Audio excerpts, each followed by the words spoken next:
Hi, I'm Pam and I'm here to talk about video games.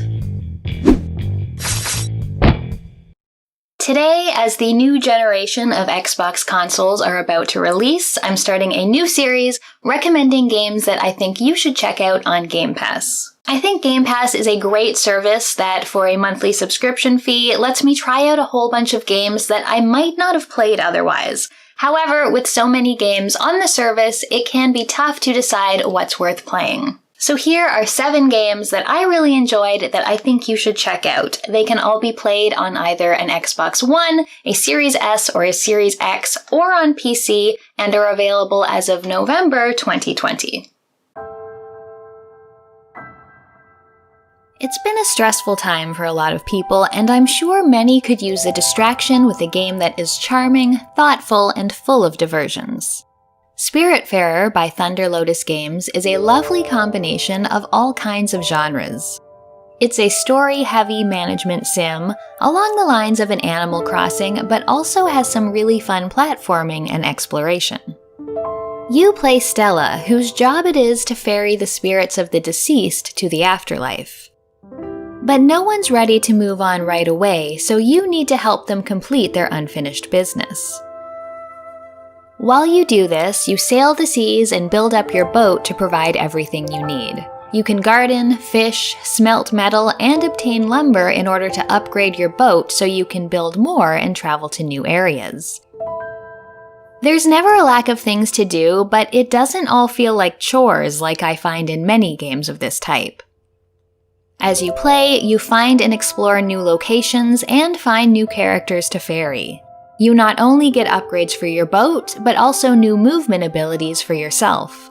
Double jumping, gliding, and floating through the air makes all the traveling you'll do on foot very satisfying. Though the game's subject matter is death, everything about it is nice and comforting and handled with kindness. You're just trying to help people out and make them feel good, which you can often do by giving them their favorite meal and a hug. Spiritfarer lasts about 30 hours.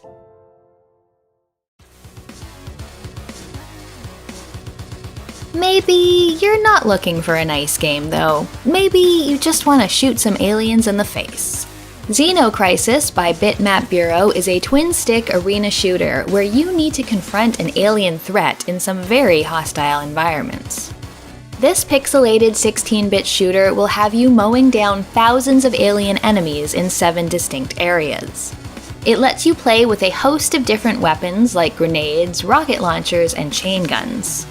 You can also rescue humans and collect dog tags as you go, which will let you power up your character between each stage. The game is quite challenging, even on the easier mode, and continues are limited. However, you can bring along a second player via local co-op to help you defeat the alien threat. Xeno Crisis is a nice way to blow off some steam and will appeal to fans of retro games or movies like Aliens or Starship Troopers.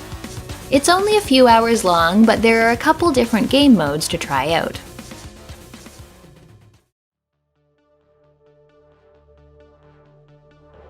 Game Pass has a few decent tactical games, but the one with the coolest twist is Mutant Year Zero Road to Eden by Funcom. You play a small party of mutants, including an anthropomorphic boar and a duck. They'll navigate a post-apocalyptic Earth and search for a way to keep their home base a viable place to live, as well as the answers to a few mysteries. What makes the game cool is how it combines real-time exploration and stealth with turn-based combat. It's kind of the best of both worlds. You can freely explore each zone, looking for items and resources. Then when you come upon enemies, you can position your team, and when combat starts, it switches to turn-based. Positioning, and even taking out a few solitary enemies before alarming everyone, is key to success.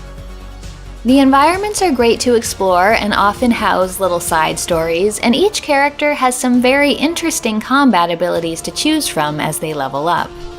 I also really enjoy that each character is distinctive. No faceless soldiers here. You'll get a chance to know all of your team, their motivations, and their skills. Mutant Year Zero is about 15 hours long.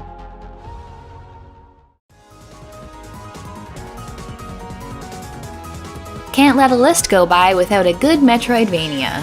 Touhou Luna Nights by Team Ladybug is an action platformer where you play a maid sent into some kind of simulation by her boss. Honestly, I didn't pay a whole lot of attention to the story.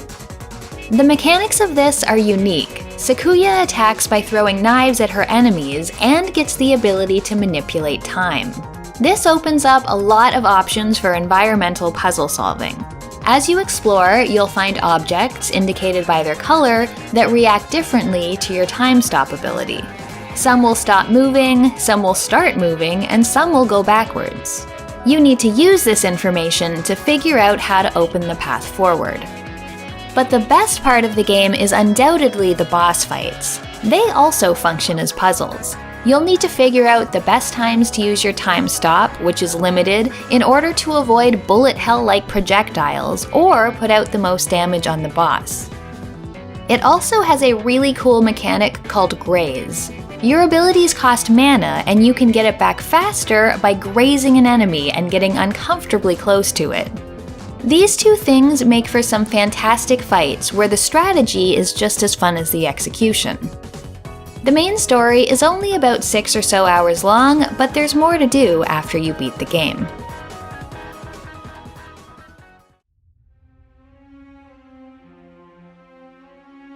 If you're into roguelikes, Children of Morta by Dead Mage is a fantastic, story-heavy action game. You play the Bergson family, who are trying to fight an encroaching darkness and keep everyone safe.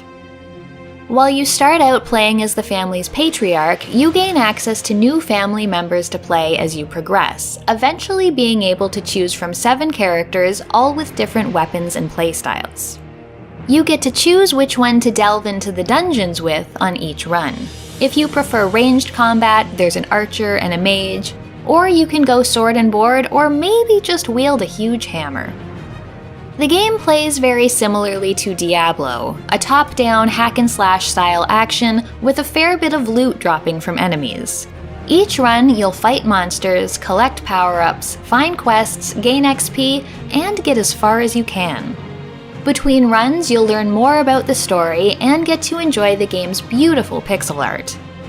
What I loved about Children of Morta is that it added an interesting story and characters and relationships you really got to know to a very fun dungeon crawling gameplay loop. You even get a dog at one point. Children of Morta is around 15 hours long.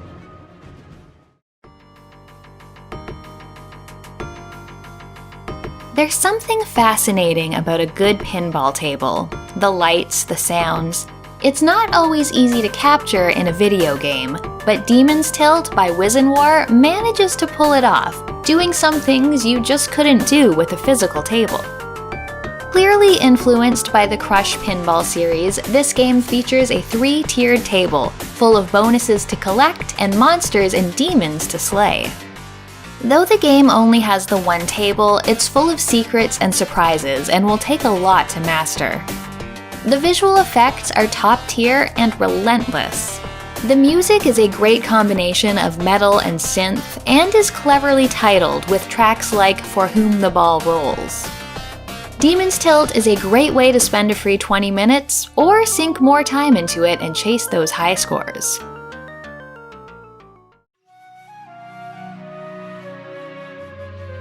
I've talked about this one before, but it just got added to Game Pass, so I wanted to spotlight it again.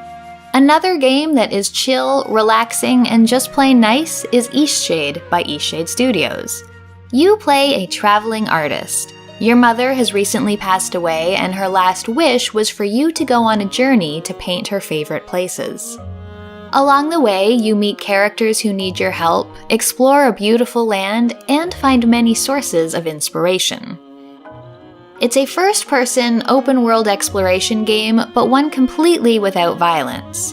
Rather than hit things with a sword, you pick flowers, brew teas, do some simple crafting, and of course, paint. In Eastshade, inspiration functions like a mana bar. When you see something that inspires you, a solar eclipse, a magnificent vista, or even a story in a book, your inspiration meter fills and you use that to create paintings. Just find a site you want to paint, then frame it, find the perfect angle, and start painting. You can paint what you like, as well as take on commissions which will ask you to deliver a painting of a certain landmark or even an emotion. Eastshade is the perfect escape. An immersive, beautiful world full of characters who are endearing, and a selection of relaxing tasks to accomplish while you explore. Eastshade is about 12 hours long. So those are 7 games I think are worth checking out. I think there's something for everyone here, and I hope I introduced you to something that you'll enjoy. I'll be back again in a couple months with some more recommendations.